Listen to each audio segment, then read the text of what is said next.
Гэр бүл хүүхдүүдтэй ирж онгон дагшин байгаль тансаг үзэмжийг харж бишрэн саатахыг хүсвэл бүгд найрамдах Бред улсын Кабаны аймаг дах байгалийн дархан цаадад цогцлбор газраар аялаарай. Тусгаал нь тавьсан 20 орчим нийт 90 км урт жимтэй. Уг жим нь хамар давааны гүн ой болон далайн түвшнээс дээш орших намгарах газар гээд олон байгалийн үзэсгэлэнт газарт та бүхнийг хөтлөн аваач болно. Үндсэн жим нь хус модны төгөл, өндөрлөг газрын намаг, байгаль нуур, дархан цаадад Осиновка голын хүрхрээр юм. Би охинтойгоо байгаль нуур хүрэх 4 км замыг сонгосон. Сонголтондоо огтоос харамсаагүй. Энэ жимийн эхэнд Орос идэлэн байх бөгөөд цааш Танхон усан бомт руу хөтэлдэг. Танхойд мөн байгалийн дархан газрын зочдод үйлчлэх төв байрладаг юм. Замын турш охин бид хоёр өмнөд байгалийн үзэсгэлэнт газраар аялж, ховор ургамал амьтдыг харж, хөндийн экосистем, байгалийн өвөрмөц тогтцуудаар аялсан. Замын турш холбогдох мэдээлэл бүхий самбар байрлуулсан нь аяллыгт нь улам сонирхолтой болгоно.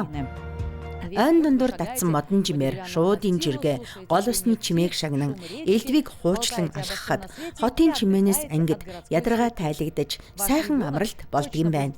Хүүхдүүд танд баярлаа гэж хэлнэ гэдэгт итгэлтэй байж болно. Яагаад гэж учир нь яг үлгэрийн мэт ой дундуур аялсан болохоор тэр юм.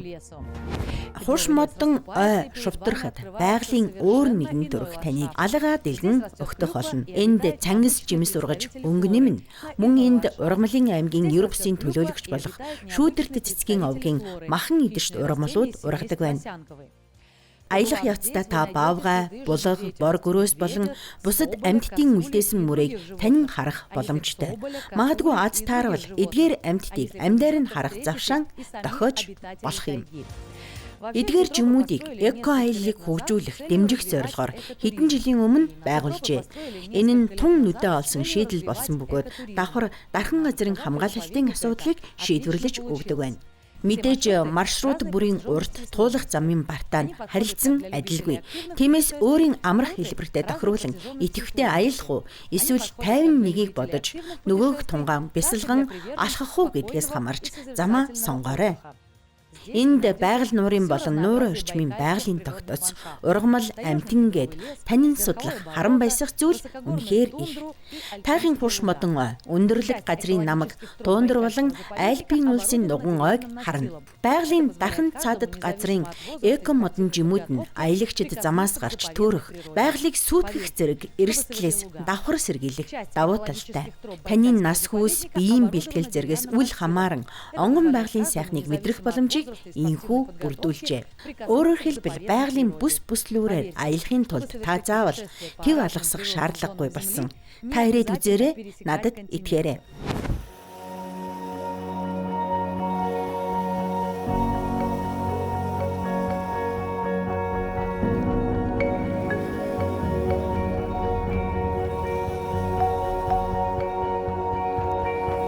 Байгалийн нуур хүрэх замын төгсгөлд биднийг Байкал заповедны буюу байгалийн дархан газрын зочдод үйлчлэх төв өгтлээ. Тус төв байгаль нуурын эрэгт байрладаг. Энд та дэлхийн хамгийн эртний хийгээд гүн нуурын тухай бүх мэдээллийг олж авах, үзэсгэлэнгээр зочлох боломжтой. Үзэсгэлэнгийн төв хэсэгт байгаль нуурын интерактив макет байрладаг. Байгаль нуурын түүний үүслийн гэрч болон үзмрүүдэд нь хүрч, харж, мөн нуурт амьдрах амьтан ургамлуудын дэлгэрэнгүй танилцуулга мэдээлэлтэй танилцаарай. За тэгээд хүсвэл баргуужин дөхмийн булганы тухай дэлгэрэнгүй мэдээллийг ч авах боломжтой. Үзэсгэлэнгийн хүн ба байгаль хэсгээс хүн болон байгаль нуур хоёрын шүтэн барилдлага, хүний байгальд хандах хандлагыг танин харах, зарим талаараа жигшин ухаарах болно. Байгаль нуурт үүсэж байгаа асуудлын гол буруутан нь хэн болохыг ойлгож, түүнийг шийдвэрлэхээр хийгдэж байгаа ажлуудын талаар эндээс олж мэдээрэй. Дархан цаадад газарт ирсэн хүн хэн бүхэнд уудих зав гарахгүй. Хүүхдүүд тань өөрийн урам сэтгэмжүүлэн интерактив тоглоомоор дамжуулан байгаль нуур орчмын байгалийн сонирхолтой өөрмөц ертөнцийг өөртөө нээн. Байгалийн дархан газрын зочдод үйлчлэх төвийн 2 дугаар давхарт алсыг харах дуран байх бөгөөд та байгалийн сайхныг биширч байгаль нуурт амьдрах амьтан жигүүртнийг ажиглан харах боломжтой. Улмаар мандал нь бидэртэх нуураа ажиглан амарч саатаарай. Гэр бүл хүүхдүүдтэйгээ хамт хамгийн сайхан дурсамжаа энд бүтээгээрэй. Байгалийн дархан цаазат газарт ирж байгалийн сайханд цагаа үр бүтээлтэй өнгөрүүлэхийг урья.